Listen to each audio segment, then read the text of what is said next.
ಗಂಗಾವತಿ ನಗರದ ಪತ್ರಿಕಾ ಭವನದಲ್ಲಿ ಸುದ್ದಿಗೋಷ್ಠಿಯನ್ನು ನೀಡುತ್ತಾ ಮಾತನಾಡಿ, ಸಂಪುಟ ವಿಸ್ತರಣೆಯಲ್ಲಿ ಅಥವಾ ಪುನರಾರಚನೆಯಲ್ಲಿ ಹಿಂದುಳಿದ ಗಂಗಾ ಮತ ಸಮಾಜಕ್ಕೆ ಸೂಕ್ತ ಪ್ರಾತಿನಿಧ್ಯ ನೀಡಿರುವುದು ಖಂಡನೀಯವಾಗಿದ್ದು, ಕೂಡಲೇ ಸಚಿವ ಸ್ಥಾನ ನೀಡದಿದ್ದರೆ 2028ರ ವಿಧಾನಸಭಾ ಚುನಾವಣೆಯಲ್ಲಿ ಕಾಂಗ್ರೆಸ್ ಪಕ್ಷಕ್ಕೆ ತಕ್ಕ ಪಾಠ ಕಲಿಸಬೇಕಾಗುತ್ತದೆ ಎಂದು ಗಂಗಾವತಿ ತಾಲೂಕು ಗಂಗಾ ಮಸ್ತರ ಸಂಘದ ಮುಖಂಡರು ಸರ್ಕಾರಕ್ಕೆ ಎಚ್ಚರಿಕೆ ನೀಡಿದ್ದಾರೆ. ನಗರದ ಪತ್ರಿಕಾ ಭವನದಲ್ಲಿ ನಡೆದ ಸುದ್ದಿಗೋಷ್ಠಿಯಲ್ಲಿ ಮಾತನಾಡಿದ ಸಂಘದ ತಾಲೂಕು ಅಧ್ಯಕ್ಷ ಹನುಮೇಶ್ ಬಟಾರಿ ಹಾಗೂ ಜಿಲ್ಲಾ ಗೌರವ ಅಧ್ಯಕ್ಷ ರಾಜಶೇಖರ್ ಬುಷ್ಟೂರು, ಸಮಾಜದ ಏಕೈಕ ಶಾಸಕರಾದ ಮಂಕಾಳ ವೈದ್ಯ ಹಾಗೂ ವಿಧಾನ ಪರಿಷತ್ ಸದಸ್ಯ ತಿಪ್ಪಣ್ಣ ಕಮಕನೂರು ಅವರಲ್ಲಿ ಒಬ್ಬರಿಗೆ ಸಚಿವ ಸ್ಥಾನ ನೀಡುವುದಾಗಿ ಭರವಸೆ ನೀಡಲಾಗಿತ್ತು. ಆದರೆ ಕೊನೆಯ ಕ್ಷಣದಲ್ಲಿ ಅವಕಾಶ ನೀಡಿರುವುದು ಸಮಾಜಕ್ಕೆ ಮಾಡಿರುವ ಅನ್ಯಾಯ ಹಾಗೂ ಅಗೌರವವಾಗಿದೆ ಎಂದು ಆಕ್ರೋಶ ವ್ಯಕ್ತಪಡಿಸಿದ್ದಾರೆ. ರಾಜ್ಯದಲ್ಲಿ ಗಂಗಾ ಮತ ಸಮಾಜವು ಸುಮಾರು 60 ಲಕ್ಷಕ್ಕೂ ಅಧಿಕ ಜನಸಂಖ್ಯೆಯನ್ನು ಹೊಂದಿದ್ದು, ಸಚಿವ ಸಂಪುಟದಲ್ಲಿ ಸೂಕ್ತ ಸ್ಥಾನ ಕಲ್ಪಿಸಬೇಕು ಎಂಬುದು ನಮ್ಮ ಬಹುಕಾಲದ ಬೇಡಿಕೆಯಾಗಿದೆ. ಒಂದು ವೇಳೆ ನಮ್ಮ ಬೇಡಿಕೆಯನ್ನು ಈಡೇರಿಸದಿದ್ದಲ್ಲಿ ಮುಂಬರುವ ದಿನಗಳಲ್ಲಿ ಶ್ರೀ ಶಾಂತ ಭೀಷ್ಮ ಚೌಡಯ್ಯ ಸ್ವಾಮಿಗಳ ನೇತೃತ್ವದಲ್ಲಿ ರಾಜ್ಯಾದ್ಯಂತ ತೀವ್ರ ಹೋರಾಟವನ್ನು ಹಮ್ಮಿಕೊಳ್ಳಲಾಗುವುದು ಎಂದು ಅವರು ಎಚ್ಚರಿಸಿದರು. ಸುದ್ದಿಗೋಷ್ಠಿಯಲ್ಲಿ ಹೊಸಳ್ಳಿ ಮರಿಯಪ್ಪ, ಹನುಮೇಶಪ್ಪ ಆನೆಗುಂದಿ, ವೆಂಕಟೇಶ ಪರಸಪ್ಪ ಆನೆಗುಂದಿ ಸೇರಿದಂತೆ ಸಮಾಜದ ಪ್ರಮುಖರು ಉಪಸ್ಥಿತರಿದ್ದರು. Bureau report, Prashant power TV, Sharanappa, Gangavati. ಜಿಲ್ಲಾ ಗೌರವಾಧ್ಯಕ್ಷ ಹನುಮೇಶ್ ಬಟಾರಿ, ಗಂಗಾ ಮತ ಸಮಾಜ ತಾಲೂಕು ಅಧ್ಯಕ್ಷರು, ಗಂಗಾವತಿ. ಇವತ್ತು ಪತ್ರಿಕಾ ಮಿತ್ರರೇ, ಇವತ್ತು ಪತ್ರಿಕಾ ಒಂದು ಕರೆದ ಉದ್ದೇಶ ಏನಪ್ಪಾ ಅಂತಂದ್ರೆ, ರಾಜ್ಯದಲ್ಲಿ ಸುಮಾರು ನಮ್ಮ ಸಮಾಜವು 40ರಿಂದ 50 ಲಕ್ಷ ಜನಸಂಖ್ಯೆ ಹೊಂದಿದೆ. ಇದರಲ್ಲಿ ಭಟ್ಕಳ ಶಾಸಕರು ಒಬ್ಬರು ಆಯ್ಕೆ ಆಗಿದ್ದಾರೆ ನಮ್ಮ ಸಮಾಜ ವತಿಯಿಂದ. ಆಗ ವಿಧಾನ ಪರಿಷತ್ ಸದಸ್ಯರು ಕೂಡ ತಿಪ್ಪಣ್ಣ ಕಮಕನೂರು, ಗುಲ್ಬರ್ಗ ಇವರು ಕೂಡ ಇದ್ದಾರೆ. ಇಷ್ಟು ಜನಸಂಖ್ಯೆ ಇದ್ರೂ ಕೂಡ ನಮ್ಮ ಸಮಾಜಕ್ಕೆ ಸಚಿವ ಸಂಪುಟದಲ್ಲಿ ಸ್ಥಾನ ಸಿಕ್ಕಿರುವುದಿಲ್ಲ. ಯಾಕಂದ್ರೆ ಪ್ರತಿ ಒಂದು ಪಕ್ಷದಲ್ಲಿ ಕೂಡ ನಮ್ಮ ಸಮಾಜಕ್ಕೆ ಸಚಿವ ಮಂತ್ರಿಗಳನ್ನು ಕೊಡ್ತಾ ಬಂದಿದ್ದಾರೆ. ಮಂಕಾಳ ವೈದ್ಯ ಹಿಂದೆ ಸಚಿವರಾಗಿ ಕೂಡ ಇದ್ರು. ಈಗ ಅವರಿಗೆ ಸಚಿವ ಫೋನ್ ಕೂಡ ಕರೆ ಬಂದಿದೆ. ಅವರು ಪ್ರಮಾಣ ವಚನಕ್ಕೆ ರಾಜಭವನ ಕೂಡ ಹೋಗಿದ್ದಾರೆ.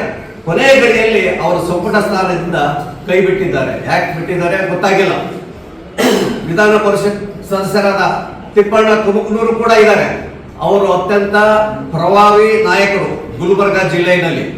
ಸುಮಾರು ಗುಲ್ಬರ್ಗ, ಯಾದಗಿರಿ, ಬೀದರ್ ಆ ಒಂದು 3 ಜಿಲ್ಲೆಯಲ್ಲಿ ಕನಿಷ್ಠ 4 ಲಕ್ಷ ಜನಸಂಖ್ಯೆ ಇದೆ ನಮ್ಮದು.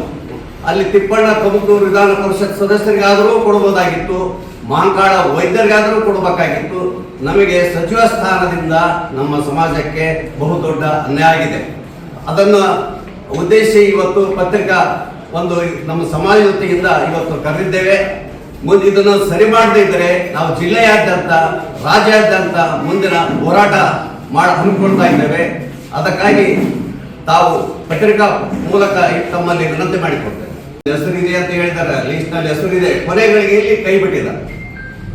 ಸಂಪಾದಕರೇ ಹಾಗೂ ರಾಜ್ಯಾದ್ಯಂತ 40ರಿಂದ 50 ಲಕ್ಷ ಜನಸಂಖ್ಯೆ ಇದೆ. ಆ ಜನಸಂಖ್ಯೆಯಿಂದ ಈ ಸಚಿವರಾದ ಮಾಜಿ ಸಚಿವರ ಸ್ಥಾನವನ್ನು ಕೊಟ್ಟಿದ್ದರು ಯಾರೇ ನಮ್ಮ ಮಂಕಾಳ ವೈದ್ಯರಿಗೆ. ಈ ದಿನ ಸಂಪುಟ ಸಚಿವ ಸ್ಥಾನ ಕೊಟ್ಟಿದೆ ಅಂತ ಹೇಳಿ ಆಮೇಲೆ ಕೊಡ್ತೀನಿ ಅಂತ ಹೇಳಿ ಅವ್ರ ಹೆಸರಿತ್ತು. ಆದರೂ ಹೆಸರು ಮಾಯವಾಯಿತು. ಯಾಕಂದ್ರೆ ನಾವು ಹಿಂದುಳಿದ ಜನಾಂಗದವರು. ಯಾಕಂದ್ರೆ ಎಷ್ಟು ನಾವು ಗಂಗಾ ಮಾತಾ ಮಕ್ಕಳು ನಾವು. ಯಾಕಂದ್ರೆ ಒಂದು ದಡದಿಂದ ಇನ್ನೊಂದು ದಡಕ್ಕೆ ಸೇರಿಸುವಂತ ನಾವು ಹಂಬಿಗರು. ಹೌದಾ? ಎಷ್ಟು ಅಂಬಿಗರ ಹುಟ್ಟು ಎಷ್ಟು ಸತ್ಯವೋ ಅಷ್ಟು ಹುಟ್ಟು ನಾಳೆ ಮುಂದಿನ ದಿನಮಾನದಲ್ಲಿ ಅವರಿಗೆ ಯಾಕಂದ್ರೆ ತಿಪ್ಪಣ್ಣ ಕಮಕನೂರು ಹಾಗೂ ಮಂಕಾಳ ವೈದ್ಯರಿಗೆ ಏನಾರ ಸಚಿವ ಸ್ಥಾನ ಮುಂದಿನ ದಿನಮಾನದಲ್ಲಿ ಕೊಡಲಿಲ್ಲ ಅಂದ್ರೆ 28ಕ್ಕೆ ಚುನಾವಣೆಯಲ್ಲಿ ನಮ್ಮ ಸಮಾಜ ಇಡೀ ರಾಜ್ಯಾದ್ಯಂತ ಮುಟ್ಟು ನೋಡೋಕೆ ಎಚ್ಚರಿಕೆ ನಾವು ಕೊಡ್ತಾ ಇದ್ದೀವಿ. ಇವಾಗ ಇಬ್ಬರಾಗ ಒಬ್ಬರಿಗೆ ಕೊಡ್ಲೇಬೇಕು. ಯಾಕಂದ್ರೆ 50 ಲಕ್ಷ ಜನಸಂಖ್ಯೆ ಉಳ್ಳವರು ನಮ್ಮ ರಾಜ್ಯಾದ್ಯಂತ ನಮ್ಮ ಸಮಾಜದವರು. ಮುಂದಿನ ದಿನಮಾನದಲ್ಲಿ 28ಕ್ಕೆ ನಾವು ಚುನಾವಣೆಯಲ್ಲಿ ನೀವೇನಾದರೂ ಸಚಿವ ಸ್ಥಾನ ಇಬ್ಬರಲ್ಲಿ ಒಬ್ಬರಿಗೆ ಮಹಾಕಾಳ ವೈದ್ಯರಿಗೂ ಹಾಗೂ ತಿಪ್ಪಣ್ಣ ಕಮ್ಮಪ್ಪನವರಿಗೆ ಇಬ್ಬರಿಗೂ ಒಬ್ಬರಿಗೆ ಸಚಿವ ಸ್ಥಾನ ಕೊಡಲಿಲ್ಲ ಅಂದ್ರೆ 28ಕ್ಕೆ ಚುನಾವಣೆಯಲ್ಲಿ ನಾವು ನಮ್ಮ ಸಮಾಜ ವತಿಯಿಂದ ನಮ್ಮ ಭೀಷ್ಮ ಅಂಬಿಗರ ಚೌಡಯ್ಯ ಶಾಂತ ಭೀಷ್ಮ ಚೌಡಯ್ಯ ಸ್ವಾಮೀಜಿಯವರ ಜೊತೆಗೆ ಅವರು ಕರೆಯನ್ನು ಹೇಳಿದ್ದಾರೆ. ಒಂದು ನೇತೃತ್ವದಲ್ಲಿ ಅವರ ನೇತೃತ್ವದಲ್ಲಿ ರಾಜ್ಯಾದ್ಯಂತ ಉಗ್ರ ಹೋರಾಟವನ್ನು ಮಾಡುತ್ತೇವೆ. ಇದು ಒಂದು ಸರಿಪಡಿಸ್ಬೇಕಂತ ನಾನು ಕೇಳ್ತಾ ಇದ್ದೀನಿ. ಯಾಕೆಂದ್ರೆ ಈಗ ಚಿತ್ತಾಪುರದಲ್ಲಿ ನಮ್ಮ ಏನಿಲ್ಲ ಅಂದ್ರೆ ಆ ಭಾಗ ಗುಲ್ಬರ್ಗ ಭಾಗದಲ್ಲಿ MLAಗಳು 6ರಿಂದ 7 ಜನ MLAಗಳು ಗೆಲ್ಲಬೇಕಂದ್ರೆ ನಮ್ಮ ಸಮಾಜ ಕೋಲಿ ಸಮಾಜ ಗಂಗಾ ಮತ್ತು ಕೋಲಿ ಸಮಾಜನೇ ಕಾರಣ. ಮುಂದಿನ ದಿನಮಾನದಲ್ಲಿ ನಾವು ಎಚ್ಚರವನ್ನು ಹೇಳ್ತಾ ಇದ್ದೀನಿ. DK ಶಿವಕುಮಾರ್ ಸಾಹೇಬ್ರೆ ಹಾಗೂ ಹರಿಪ್ರಸಾದ್ ಸರ್ ಅವರಿಗೆ, ನಾವು ಸಿದ್ದರಾಮಯ್ಯ ಸಾಹೇಬರಿಗೆ ನಾನು ಹೇಳ್ತಾ ಇದ್ದೀನಿ, ನೋಡಿ ನಿಮಗೆ ಗುಲ್ಬರ್ಗದಲ್ಲಿ ಮತ್ತೆ ಎಲ್ಲ ನಮ್ಮ ದಕ್ಷಿಣ ಕರ್ನಾಟಕದ ಆಯ್ತು ಎಲ್ಲ ಆಯ್ತು, ನಿಮಗೆ ಗೊತ್ತಿದ್ದ ವಿಚಾರ. ಮುಂದೆ ನಾವು ನಿಜವಾಗಿಯೂ ಸಮಾಜವನ್ನ ಎಚ್ಚರಿಕೆ ಕೊಟ್ಟಿದ್ದೀವಿ. 28ಕ್ಕೆ ನಿನ್ನ ಚುನಾವಣೆಗೆ ನೀವೇನಾದರೂ ಸ್ಮರಿಸಿದ್ರೆ 28ಕ್ಕೆ ಚುನಾವಣೆಗೆ ನಿಮ್ಗೆ ಎಚ್ಚರಿಕೆ ಅಂತ ಕೊಡ್ತಾ ಇದ್ದಾರೆ.